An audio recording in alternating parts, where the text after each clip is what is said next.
오늘도 귀하고 복된 성일에 주님을 예배하러 모인 여러분 모두를 주님이 만나주시고 또 말씀을 통해서 여러분 개인에게 개별적으로 찾아가셔서 하나님의 음성을 들려주는 귀한 시간이 되기를 주님의 이름으로 축원을 드립니다. 일생 하나님의 일꾼으로 헌신하며 살아왔던 여호수아가 110세의 나이로 하나님의 부름을 받습니다. 그는 하나님을 사랑했을 뿐만 아니라 싸움에도 능한 용맹스러운 장수였습니다.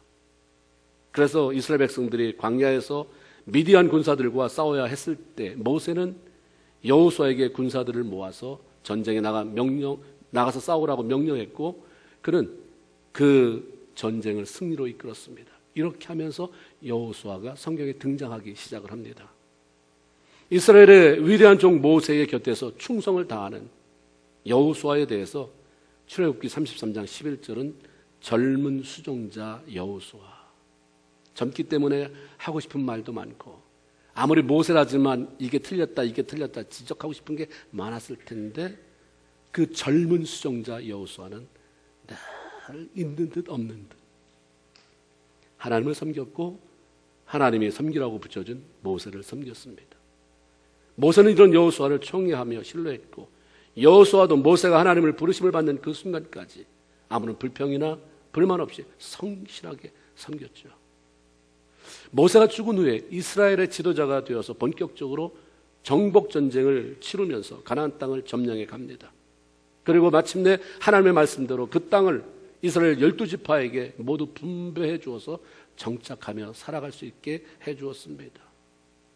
그는 모세의 그늘 밑에서 2인자로서의 삶을 살았을 때나 모세의 후계자가 되어져서 1인자의 자리에 서서 살았을 때나 조금도 변함이 없이 하나님 한 분만을 사랑하고 섬기며 그분을 위해서 후회 남기지 않는 인생을 살았습니다. 하나님의 사람의 특징은 변함이 없다는 거예요.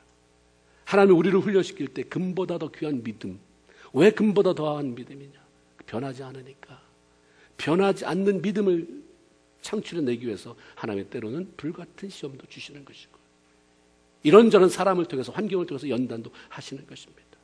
그러면 변함이 없어요.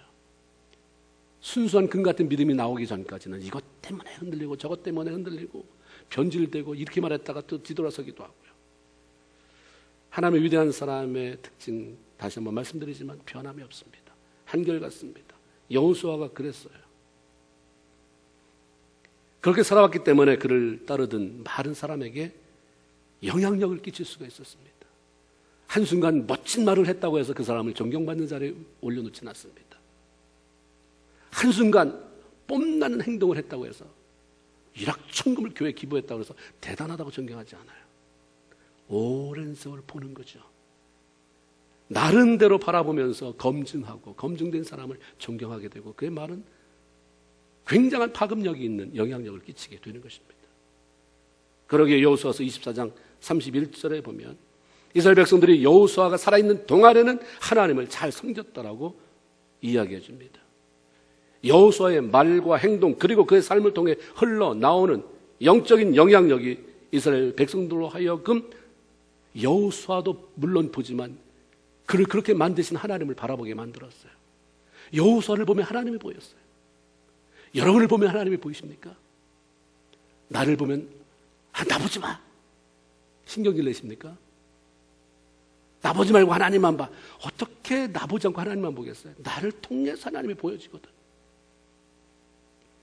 여호수아를 보니까 하나님이 보였고 하나님이 보여지니까 여호수아가 사는 동안에는 그들이 하나님을 잘 섬겼더라. 여호수아 그는 진정 선한 영향력을 끼친 하나님의 사람이었고 지도자였습니다. 여호수아가 나이가 많이 들어서 활동하기가 힘들게 되었을 때에 이제 이 땅에서의 삶이 다해가고 하나님 앞으로 돌아갈 날이 얼마 남지 않았음을 스스로 느끼게 됐습니다. 그때 그는 이스라엘 백성들의 지도자들을 그리고 모든 사람들을 불러 모았습니다. 그리고 그들에게 유언과도 같은 말을 남겨주었습니다. 23장에 보면 여호수아가 이스라엘 백성들 앞에 서서 제일 먼저 하는 말이 나는 이미 늙었도다로 시작합니다. 나는 늙었다. 그래서 내가 뭘 하겠다는 게 아니라 이 늙음 속에 늙어지기까지 살아오면서 내가 가지고 있던 하나님, 그 하나님을 너희들에게 좀 얘기하고 싶다는 얘기죠. 보라, 나는 오늘 온 세상이 가는 길로 가려니와 하면서 그들에게 아주 간절하게 부탁한 것은 본문 14절의 말씀처럼 하나님만 섬겨라. 이게 나의 늙은 나 여호수아, 이제 곧 하나님 나라를 찾아 들어가려고 준비하고 있는 내가 너희들에게 하고 싶은 말 모두다. 하나님만 섬겨라. 14절, 그러므로 이제는 여호와를 경외하며 온전함과 진실함으로 그를 섬겨라. 살아계신 하나님을 경험하고 후회 없을 만큼 그분을 섬기며 동행함으로 누구나 인정을 받던 사람이 이 땅의 삶을 이제 마무리하고 떠날 때에 앞으로 이 땅에서 더 살아가야 할 소중한 사람들에게 진심을 담아서 자기가 누려왔던 그 열매를 보이면서 다만 하나님 섬기며 살아라 말을 남기고 간다면 그것은 말할 수 없이 크고 놀라운 영향력을 발휘하게 되는 것입니다. 나는 그렇게 살지 못했지만 너만은 하나님 섬기는 삶을 살아라. 너무 많이 듣는 얘기예요.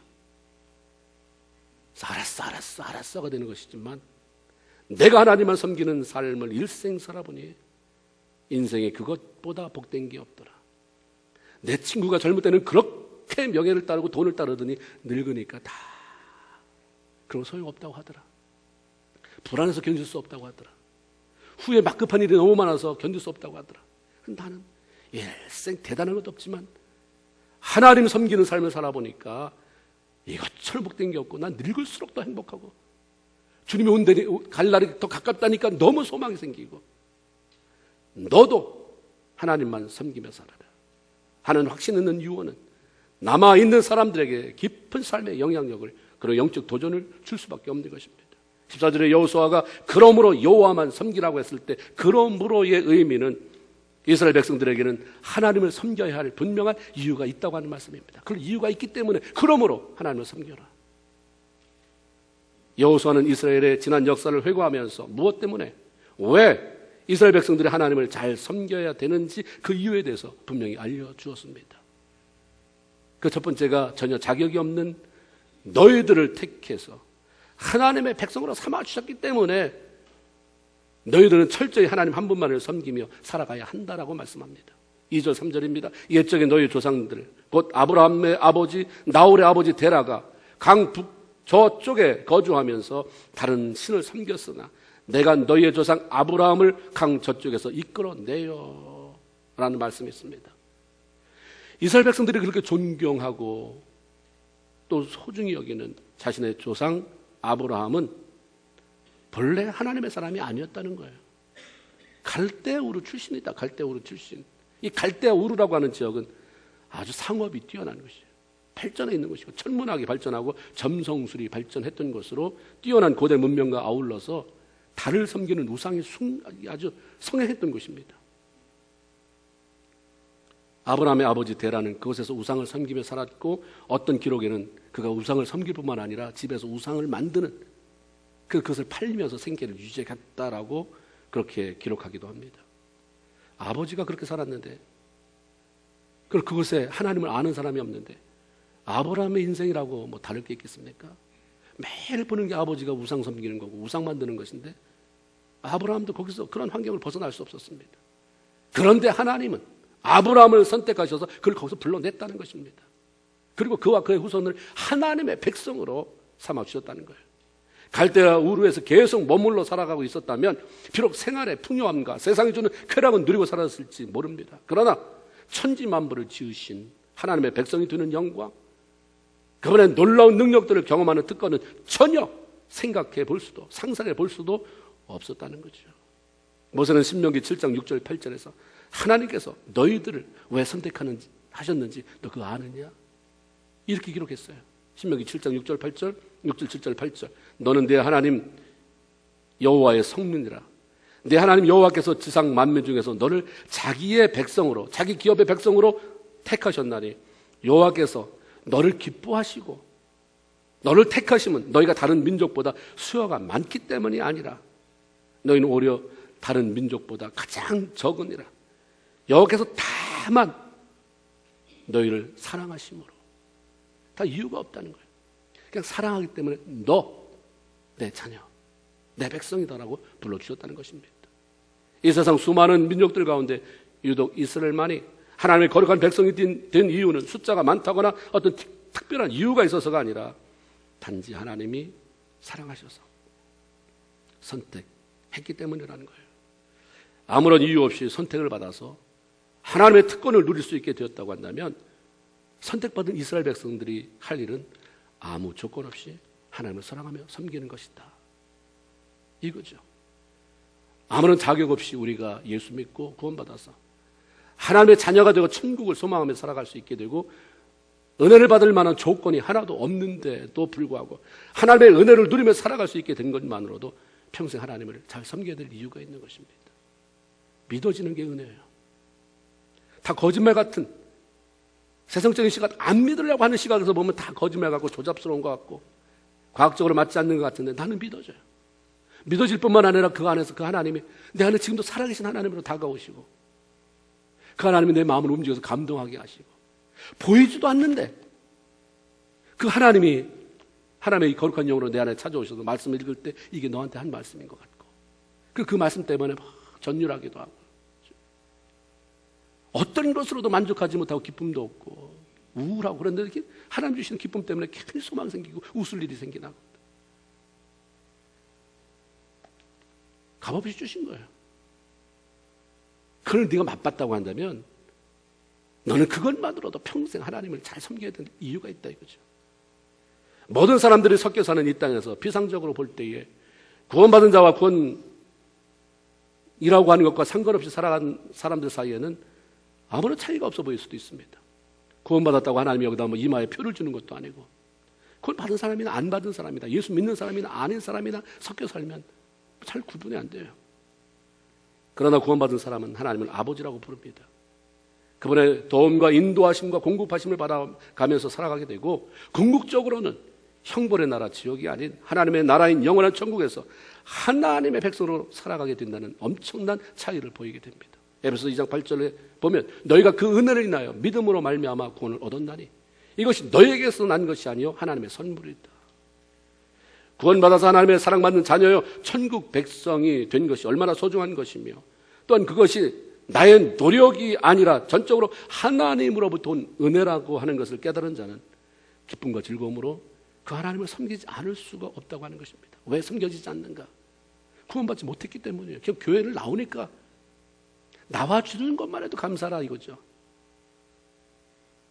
왜 내가 그 하나님을 제대로 못 섬기는가? 구원에 대한 감격이 없는 거예요. 구원에 대한 감격은 연륜과 함께 가지 않습니다. 만나는 그 순간이 꼭 있었어야 돼요. 어떤 상황을 통해서든지 하나님을 만나는 경험, 그게 있어야 감격이 생겨나는 것이고 구원의 감격을 맛보면 하나님을 섬겨나갈 수 있어요. 특별히 하나님이 여호수아가 하는 말씀은 자신의 백성을 이스라엘 백성들을 자신의 백성으로 삼으셨다는 이유로 위기 때마다 보호하시고 대신 싸워주신 하나님이기 때문에 그런 하나님을 아버지라고 부르는 사람은 섬기며 살아가야 한다. 그분을 잘 섬겨야 된다 말씀합니다. 12절에 보면 내가 왕벌을 너희 앞에 보내어 그 아모리 족속의 두 왕을 너희 앞에서 쫓아내게 하였나니 너희의 칼이나 너희의 활로서 이같이 한 것이 아니며. 그렇다고 해서 그들이 가만히 있지 않았거든요. 칼 가지고 전쟁 나갔어요. 창 가지고 나갔지만 그거 가지고 내가 감당이 안 되는데 내가 왕벌을 보내줬다는 거예요. 내가 열심히 일을 하기 때문에 내가 열심히 일을 해서 된 것 같지 하나님이 도와주셔서 했다라고 하는 말은 그냥 신앙의 연륜 속에 양념처럼 집어넣는 말일 때가 너무 많습니다. 그럼 내가 도와준 걸 다 빼버릴까? 네가 수고한 게 얼마나 되나? 네가 이런 일을 이룰 수 있을 정도로 거기에 쏟아놓은 게 얼마나 되나? 봐라. 네가 가지고 있는 게 이만큼이고 네가 쏟은 게 이만큼이 돼. 요거 가지고 이만큼을 산출해낼 수 있느냐? 어림없는 얘기지. 내가 너를 도왔기 때문이다. 네가 이길 수 있는 것은 내가 왕벌을 풀어놓았기 때문이다. 자신의 백성들이 위기에 처하게 될 때에 그들을 보호하시기 위해서 왕벌들을 동원하셨어라도 적들을 쫓아내신 하나님, 그 하나님이 너희 하나님인데 그 하나님이 너의 아버지인데 어떻게 섬기지 않을 수가 있겠냐는 거예요. 어떻게 섬기는 것에 대해서 초점을 좀 맞춰보고 잘 섬기려고 하는 마음이 없을 수 있겠냐는 거예요. 물이 넘치면, 물이 가득 차면 어떻게 안 넘치냐? 안 넘치는 것은 그 통 안에도 채워지지 않았기 때문이거든. 채워지면 그 다음 분량은 넘치는 것이다. 은혜로 채워지면, 감동으로 채워지면 잘 섬겨보고 싶고, 주님을 이 땅에 사는 동안 가장 큰 존귀한 자로 그렇게 높여드리고 싶은 마음이 우리 안에 있는 것입니다. 이스라엘 백성들이 출애굽하던 당시 뒤쫓아오던 애굽 군대와 앞에 놓인 홍해 사이에 갇혀 있게 됐을 때에 하나님은 강한 동풍을 일으키셔서 바다 사이에 길을 내어 마른 땅처럼 건너가게 하셨습니다. 범람하는 요단강을 건너야 했을 때에도 그 사이에 길을 내어주셨고, 어떻게 해볼 방법이 없을 정도로 견고한 여리고성을 직면했을 때 하나님은 그냥 돌아라. 그리고 하나님이 일하셔서 그 여리고성이 그냥 힘없이 주저앉게 만드셨습니다. 우리가 예수 믿고 구원받아 하나님을 아버지라고 부르는 순간부터 하나님은 끊임없이 당신의 자녀된 우리를 위해서 일하고 계시는 분입니다. 우리가 알지 못하고 미처 깨닫지 못하기 때문에, 보지 못해서 그렇지, 하나님은 우리가 당하는 어려움들을 해결하시기 위해서 친히 나서셔서 환경도 바꿔놓으시고 사람을 연결해 주시기도 하고 사람의 마음을 움직여 주시기도 하고 닫힌 문을 활짝 열어놓으시기도 하는 것입니다. 기도하면 응답하시고 미처 기도하지 못할 때에도 우리의 필요를 아시고 채우시는 하나님, 그 하나님이 너희 하나님이요, 너희 아버지요, 너의 모든 근원이 된다고 한다면 살아가는 동안 그 하나님을 섬기지 않을 수 없다라고 하는 말씀입니다. 또 하나, 하나님은 수고한 것 이상으로 누릴 수 있게 축복하시는 분이기에 아주 기꺼운 마음으로 그 하나님을 섬기며 살아가야 한다 말씀합니다. 13절에 보니까 내가 또 너희가 수고하지 아니한 땅과 너희가 건설하지 않은 성읍을 너희에게 주었더니 너희가 그 가운데 거주하며 너희는 또 너희가 심지 아니한 포도원과 감람원의 열매를 먹는도다, 이렇게 말씀합니다. 이스라엘 백성들이 가나안 정복을 마치고 땅을 분배받아 들어갔을 때는 그들이 심지 않은 많은 과목들이 있어서 그것들을 마음껏 누릴 수 있게 되었습니다.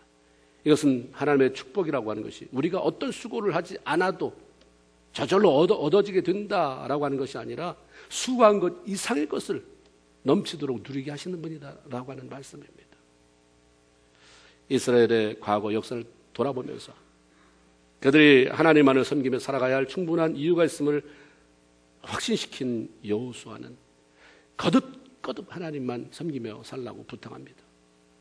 그리고 더 나아가 백성들에게 바로 오늘 그거 결단해라.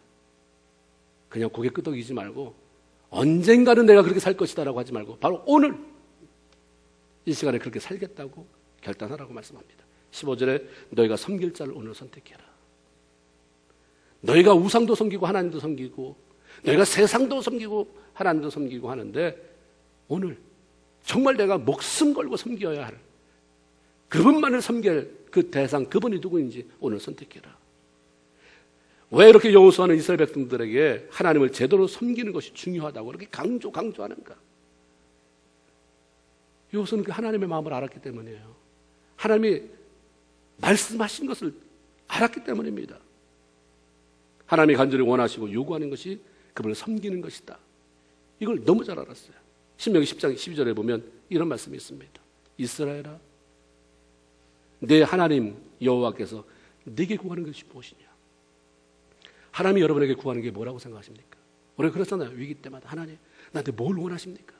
은혜 받으면 다 물어봐요. 하나님 내가 뭘 하면 좋겠습니까? 선교사로 나갔으면 좋겠습니까? 목사가 됐으면 좋겠습니까? 아니면 부자가 돼서 그 돈으로 하나님 선교에 후원했으면 좋겠습니까? 그 대답을 가지고 계십니까? 맨날 뭘 달라고 그러다가 우리가 미안하면 그러면 하나님은 내가 뭐 했으면 좋겠습니까? 달라는 거는 악착 같은데 뭐 했으면 좋겠습니까? 그냥 한마디 해놓고 잊어버려요. 관심이 없잖아요. 근데 여기 성경에 그렇게 나와요. 신명기 10장 12절. 이스라엘아, 우리 모두를 포함하잖아요. 내 하나님 여호와께서 내게 요구하는 게 무엇인지 아느냐? 무엇이냐? 답도 줘요. 곧 내 하나님 여호와를 경외하며 그 모든 도를 행하고 그 하나님을 사랑하며 마음을 다하고 성품을 다하여 내 하나님 여호와를 섬기는 것이다. 하나님을 떠받는 거예요. 존재감, 하나님 앞에서 우리의 존재감은 비교할 대상도 아니고 이 우주와 우리 하늘, 하나님이 지으신 수많은 별들 가운데 하나인 이 지구만 놓고 봐도 지구와 우리 비교해 보면 존재감, 어디서 나의 존재감을 찾겠어요? 그런 하나님이면 내가 그냥 떠받들고 살아도 부족한데 얼마나 폐용부도하게 살아가는지. 그게 우리의 모습인데요. 그런 모습을 보고도 용서하시고 웃어주시고 그래 일어나라 다시 한번 해보자라고 하는 것은 기가 막힌 은혜인 거예요. 말할 수 없는 기가 막힌 은혜인 것입니다. 아무것도 필요한 것이 없는 하나님께서 저 여러분에게 무언가를 요구하는 것은 그게 꼭 하나님의 필요해서가 아니라 그 일을 통해서 자신의 자녀들을 축복하기 원한 그런 목적이 있기 때문입니다. 시편 50편 11절 12절에 보면 산의 모든 새들이 내 거다. 내가 다 그 새들을 안다고 그래요. 수없이 많은 새가 있다, 식물이 있다, 뭐 나무가 있다. 하나님 그걸 다 안다고 그래요. 그 하나님 그 이름을 불러내요. 하나님이 지으셨는데 모를 리가 있겠어요? 들의 짐승도 내 것이다. 내가 가령 줄인다고 해도 내게 이르지 않을 것은 세계와 거기 충만한 것이 내 것이다. 그럴 리가 없지만 나 하나님이 배고프다 해도 너한테 손 안 내민다. 이 땅에는 모든 것이 내 것인데 내가 뭘 구지하게 너한테 그렇게 하느냐. 학개서 2장 8절에 은도 내 것이요 금도 내 것이니라. 만군의 여호와의 말이니라. 하나님은 모든 것을 다 소유하고 계셔서 아쉬운 것이 없다고 말씀해요. 그런데 신명기 16장에 보면 여호와를 배웁되 빈손으로 여호와를 배웁지 말아라. 이렇게 말씀하세요. 하나님 앞에 예물을 드리라는 거죠. 내 마음을 담으라는 거예요. 왜 그러실까 그러면 다 하나님 거라면서 무슨 11조 얘기하고 무슨 헌금 얘기하고. 예수님이 그거 설명해 주세요. 마태복음 6장 21절에 내 보물이 있는 곳에는 내 마음도 있느니라. 그 말씀처럼 그렇게 소중히 여기는 네가 그렇게 목숨 다음으로 소중히 여기는 물질을 통해서 나 하나님을 얼마나 사랑하는지 표현해 보라고 하는 거예요. 그리고 그 하나님을 사랑하는 마음의 표현에 더 좋은 것을 채워주시기 원하시기 때문입니다. 하나님은 공평해요. 의의 하나님이시기도 하지만 사랑의 하나님이시잖아요. 공평하신 하나님이에요. 아무나 마음 내킨다고 에이 너는 그냥 내가 오늘은 그냥 기분이 너 주고 싶다고 그래 주고 오늘은 괜히 널 보니까 짜증난다. 이래서 태클 거는 분이 아니라 하나님의 기준을 가지고요. 나를 사랑하는 자를 내가 사랑한다. 그 하나님이 내가 너한테 많이 주고 싶은데 unfair 할 수 없어서 불공평할 수 없어서 공평하신 하나님이기 때문에 공평하게 내가 줘야 되는데 사랑하는 자에게 주고 싶으니까 하나님 그렇게 요구하는 거예요. 내 마음을 나한테 표현해봐라. 네가 가장 사랑하는 게 뭐냐. 그래서 아브라함에게는 돈을 요구하지 않았어요. 성경에 보면 아브라함이 거부라고 말했는데 돈 달라고 그랬으면 얼마든지 갖다 줬을 거예요. 가장 사랑하는 100살에 낳은 아들 이삭을 나한테 바치라고 그러잖아요. 아들을 죽이고 싶은 하나님의 무슨 뭐 잔인한 복수심이 있습니까? 그만큼 사랑하는 마음, 네가 가장 소중한 것을 나를 향해서는 아까워하지 않는 그 마음을 내가 보고 싶다는 거죠. 다 알아도 행하는 것은 되지 않아요. 맞다고 행합니까? 동의하는 것까지는 누구나 할 수 있어요. 행동으로 옮기는 것이 힘들죠. 하나님을 섬기라고 하는 이유도 최선을 다해서 하나님을 섬기는 자신의 자녀들에게 기쁨으로 마음껏 축복하기 위한 거예요.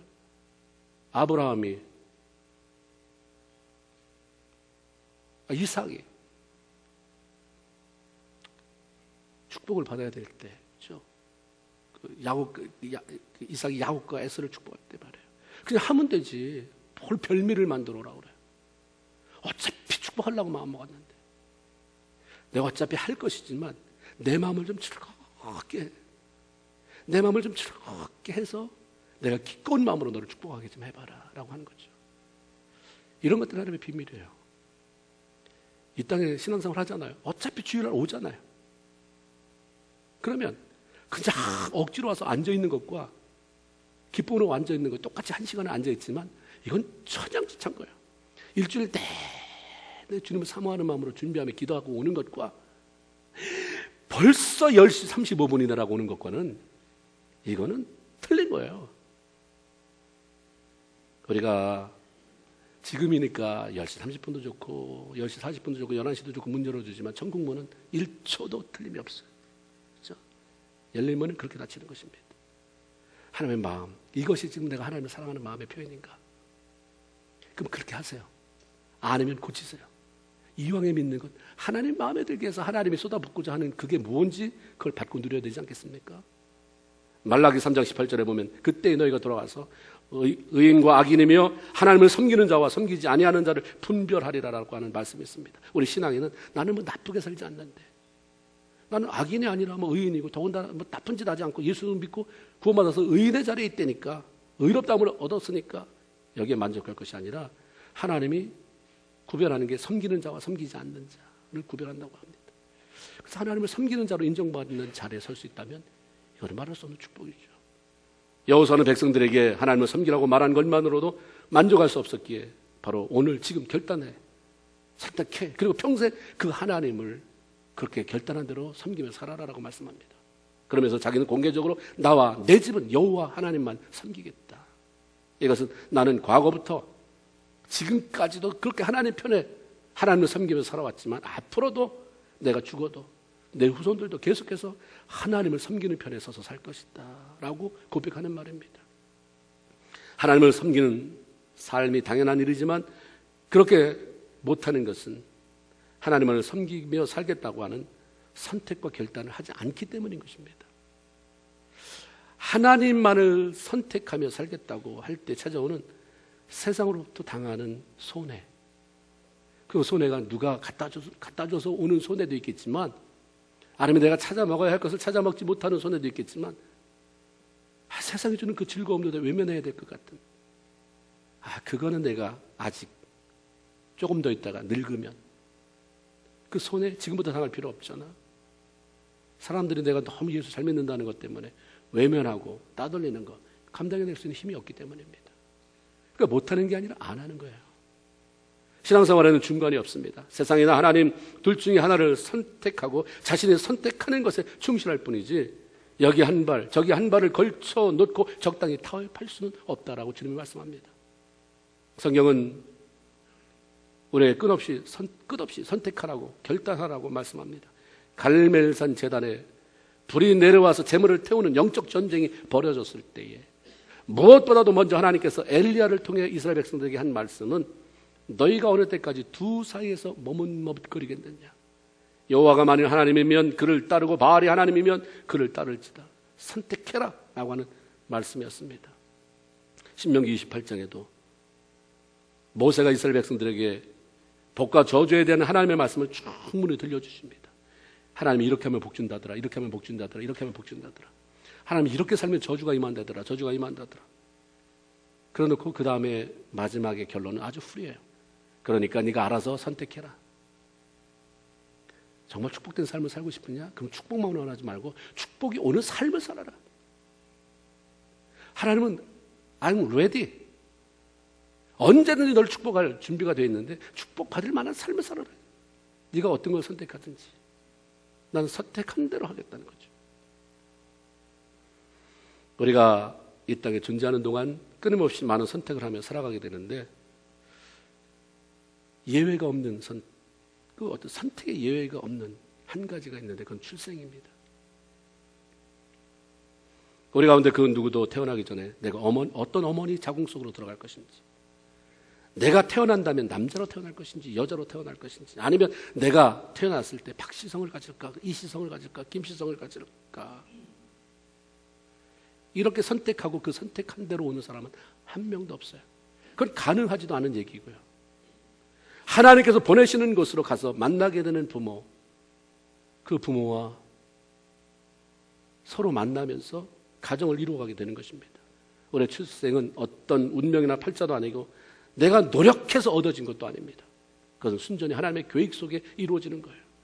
부모는 하나님께서 보내주시는 아이를 이 땅에 출산해내는 역할을 감당하고 그 아이를 하나님 대신해서 키워내는 신부님꾼이고 청직의 역할을 하는 사람들입니다.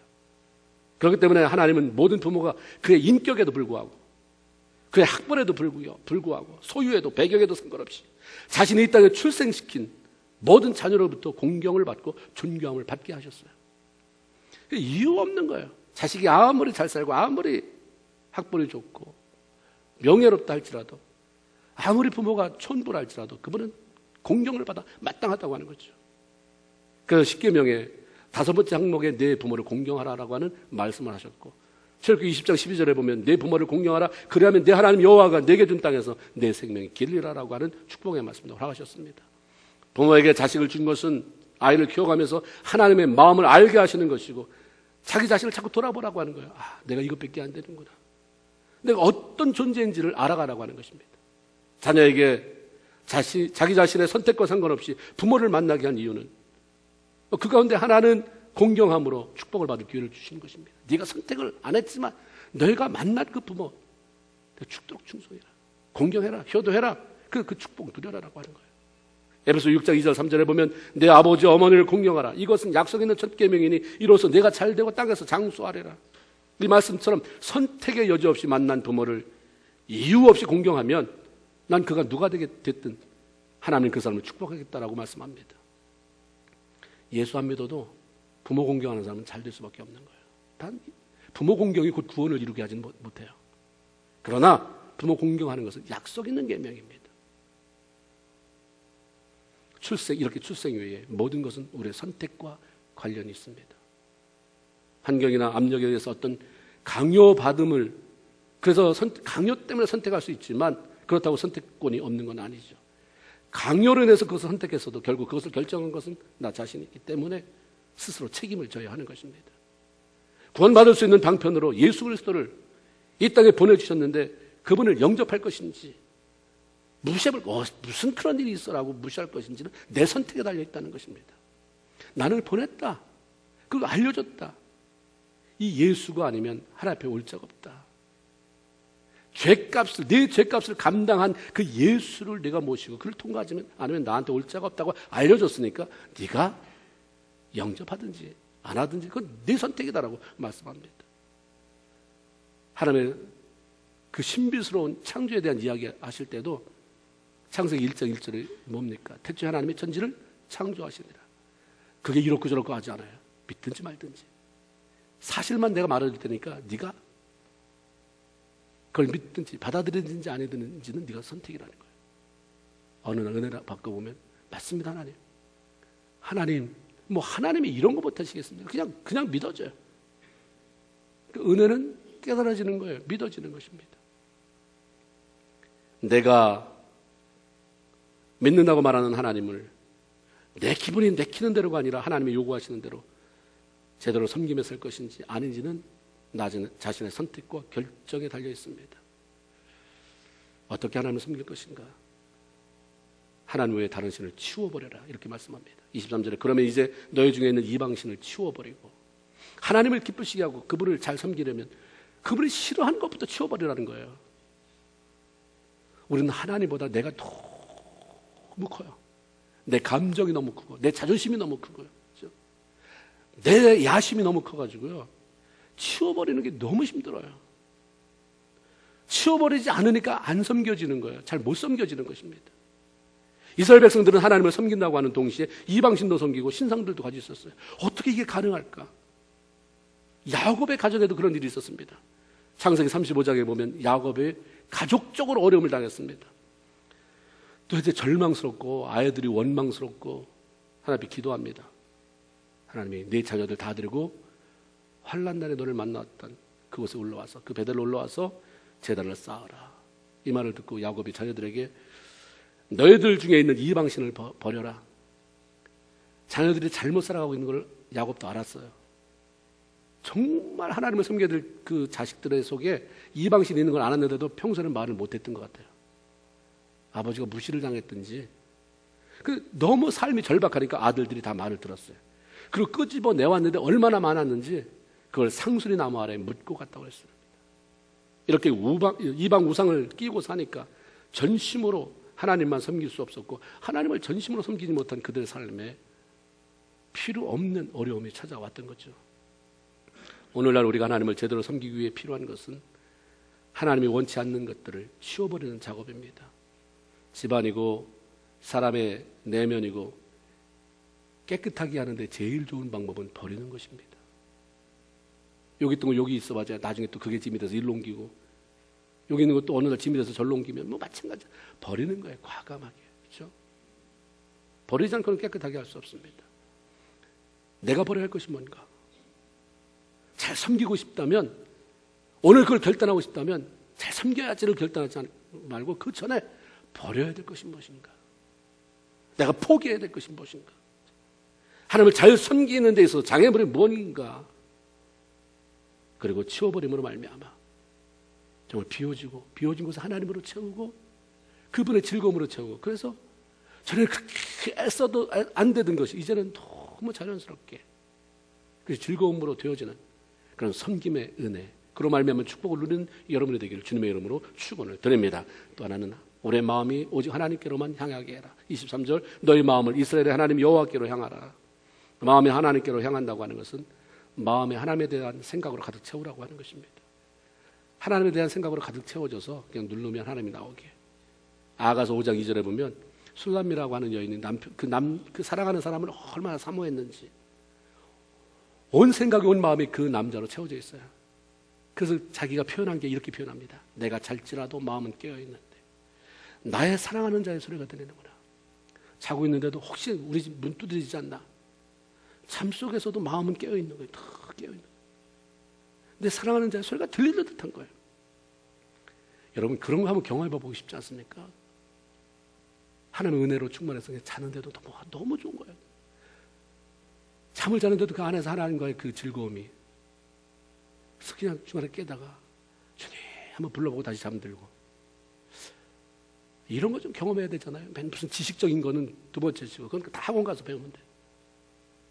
이런 경험들이에요. 주님이 너무 좋아서, 그래서 주님 마침 그 침상에 찾아온 것 같아서 이런 것도 우리가 좀 한 번은 경험해 볼 필요가 있어요. 그리스도의 신부로 살아가는 성도, 하나님을 섬기며 살아가는 성도의 마음은 이렇게 어느 순간에도 하나님의 사모하는 마음으로 채워져 있어야 한다고 하는 것입니다. 우리의 마음을 하나님께로 향하게 하는 방법은 이미 여호수아가 22장 23장에서 이렇게 말씀합니다. 말씀과 기도를 통해 하나님과 가까이 하는 것이고 그 하나님과 친밀하게 지내는 것이다. 하나님의 자녀된 우리가 마땅히 순종해야 할 소중한 일은 하나님을 뜨겁게 사랑하며 잘 섬기는 것입니다. 감정이 되었든 자존심이 되었든 내 소유가 되었든 무엇이 되었든 하나님을 섬기는 데 방해가 되고 그분께 가까이 하는 데 방해가 된다면 잘라버리고, 그게 저절로 되는 게 아니라고 하는 거죠. 그렇게 하겠다고 선택하고 결단할 때 가능하다고 하는 것입니다. 우리를 선택하신 것은 하나님의 몫이지만 나를 선택해 주신 하나님을 제대로 섬기며 살겠다고 하는 것을 선택하고 결단하는 것은 내 몫입니다. 여러분의 몫입니다. 이런 선택과 결단을 통해서 하나님을 더 영화롭게 하고 기쁘게 해드리며 마음에 커다란 은혜로 채워지는, 그래서 주와 같이 길 가는 것이 지겨운 일 아닌가가 아니라 즐거운 일 아닌가, 이런 기쁨으로 살아가는 저와 여러분 모두가 되기를 주님의 이름으로 축원을 드립니다. 기도하겠습니다. 하나님 고맙습니다. 8월을 여는